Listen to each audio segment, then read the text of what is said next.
Nous recevons le commissaire-priseur Jean-Pierre Ozna, commissaire-priseur et président de la maison de vente aux enchères Ozna, à l'occasion de la dispersion de la collection de Raymond et Suzanne Fischoff-Lafou, qui aura lieu dans une semaine. Alors voilà, mobilier, bijoux, tableaux, c'est la vente d'un regard, de collectionneur du goût d'une époque. Est-ce que vous pouvez tout d'abord nous présenter ce couple du XXe siècle ?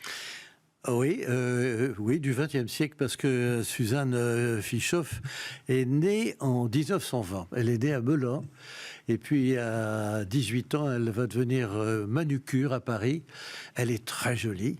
Et un monsieur va la séduire et il l'emmène aux États-Unis. Donc, pendant la guerre, ils partent et lui, il est consul de Suisse aux États-Unis. Il s'installe à Miami, et à Miami, elle va connaître tous les peintres de l'époque, notamment Kissling, qui était parti pendant la guerre pour se réfugier là-bas. Et elle divorce, elle revient à Paris, à la fin de la guerre. Et là, elle va retrouver M. Fischoff, qu'elle avait connu chez ses parents. Elle va sonner à sa porte. Il va tomber fou, amoureux d'elle. Et donc, ils vont vivre une histoire d'amour incroyable et ils vont vivre le Paris de l'après-guerre dans tous ses excès. Il va la couvrir de bijoux, ils vont s'installer dans 350 mètres carrés avenue Foch. Elle avait, dans cette succession, 350 robes de soirée. Donc, elle était l'amie de Grace Kelly, elle était amie de la princesse de Monaco. Et donc, couverte de bijoux, elle va passer aussi 3 mois de l'année à Monaco. Quand elle arrive sur le quai, on dépose les malles et il y a le directeur d'Hôtel de Paris avec tous les grooms qui l'attendent pour aller s'installer dans la suite de l'Hôtel de Paris, face à la mer. Enfin, une vie extraordinaire. Et donc, elle est morte l'année dernière à 102 ans. Et avant de mourir, elle a décidé de donner tout ce qu'elle avait au petit frère des pauvres. Et tant qu'à lui, c'est un personnage aussi très curieux, puisqu'il a été résistant pendant la guerre. Du reste, à la fin de la guerre, il a demandé au gouvernement de changer son nom. Il s'appelait Fischoff-Lafou. C'était un grand ami de François Mitterrand. Il n'a pas connu François Mitterrand, président de la République, parce qu'il est mort en 1980. Et Mitterrand était président en 81. Donc, en fait, tous les deux ont vécu une aventure extraordinaire. Et toute cette aventure se termine dans une vente aux enchères avec les plus beaux bijoux du monde. Vraiment des bijoux extraordinaires. Elle était cliente de Van Cleef & Arpels. Ils achetaient des diamants chez les diamantaires à plusieurs millions d'euros. Des tableaux, des objets d'art. Voilà, tout ça est vendu. Et voilà, c'est toute une aventure qui se retrouve dans des objets. Est-ce qu'il y a par exemple une toile de fond? Est-ce qu'il y a un goût de ce couple? Est-ce qu'il y a un fil conducteur qu'on pourrait retrouver? Alors, sur le fil conducteur, manifestement, c'est des diamants. Je pense que ce monsieur, qui, je pense, était juif, pendant la guerre, a dû être marqué, qui ne le serait pas, par la Shoah, et qui a dû penser qu'avec des diamants, on plaçait son argent pour y repartir demain, s'il y avait quelque chose qui arrivait de nouveau. Donc, les bijoux ont été quand même la partie la plus importante, la partie émergée de l'iceberg de tout ce qu'ils ont acheté. Alors après, l'appartement était meublé convenablement, oui, mais c'est surtout les tableaux de Kissling, parce qu'ils étaient très aimés Kissling, et puis ce fameux tableau de Derain, que nous avons fini par identifier et qui devrait se vendre plusieurs millions d'euros. Est-ce que ça apporte de la valeur, le fait qu'un tableau, qu'une œuvre, qu'un bijou appartiennent à une collection, à des collectionneurs, à quelque chose qui soit un ensemble? Quel est le regard des acheteurs sur ce genre d'objet? Alors, il est certain que si on fait la vente Saint-Laurent ou la vente d'une personnalité très connue, ça rajoute un peu plus. Bon, bien sûr.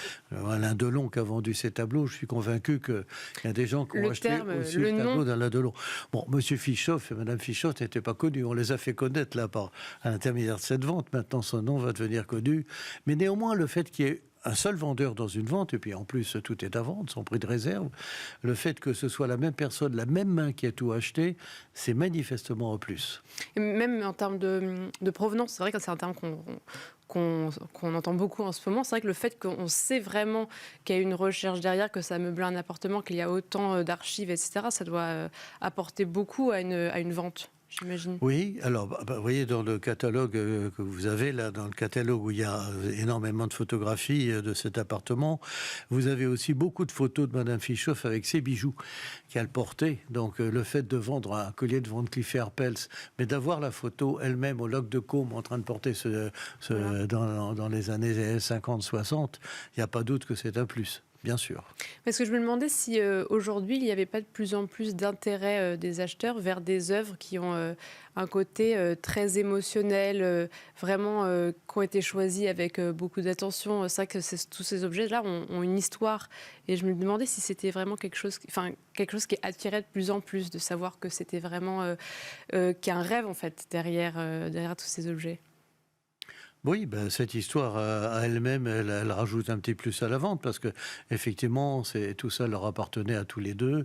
Ils ont vécu cette vie de plaisir, d'amour avec tous ces objets. Donc c'est pour les gens qui l'achètent.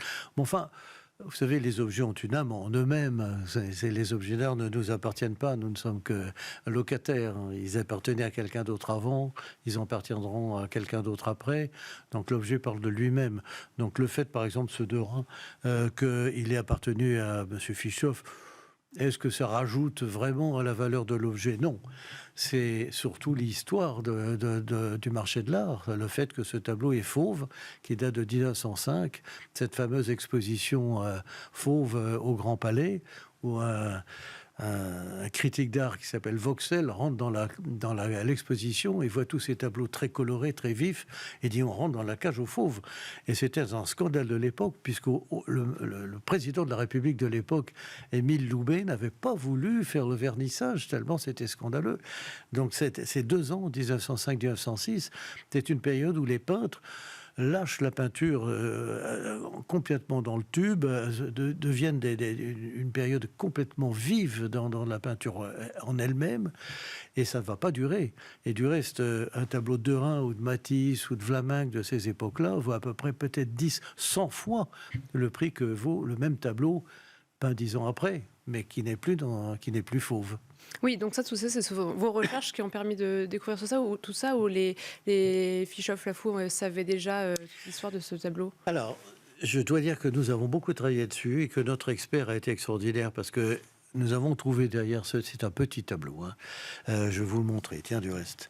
Ce petit tableau, voilà, vous voyez. Oui, de Derain, mais ça, c'est bon, on va pouvoir le mettre voilà. À l'écran. Et ce tableau, qui n'est pas grand, hein, nous avons trouvé derrière, au dos des écritures, des numéros peints en bleu. Et en fait, il s'est avéré que ces numéros, on les a identifiés comme étant des références de la collection d'Ambroise Vollard, qui était le grand marchand de tableaux, qui est mort en 1939. Et Ambroise Vollard avait donc acheté des tableaux de Derain très tôt, donc en 1905, il a toujours gardé ce tableau, et donc on a pu retrouver, identifier la collection d'Ambroise Vollard, et grâce à ça, nous sommes allés voir le comité Derain, et nous avons obtenu un certificat du comité Derain sur ce tableau, ce qui est rarissime, parce que des tableaux fauves, il y en a plus. Eh bien, merci beaucoup Jean-Pierre Ozna. Je rappelle que vous êtes commissaire-priseur et président de la maison de vente aux enchères Ozna. Merci pour votre présence et nous avoir raconté toutes ces histoires de tableaux. Et quant à nous, on se retrouve la semaine prochaine pour un nouveau numéro d'Art et Marché.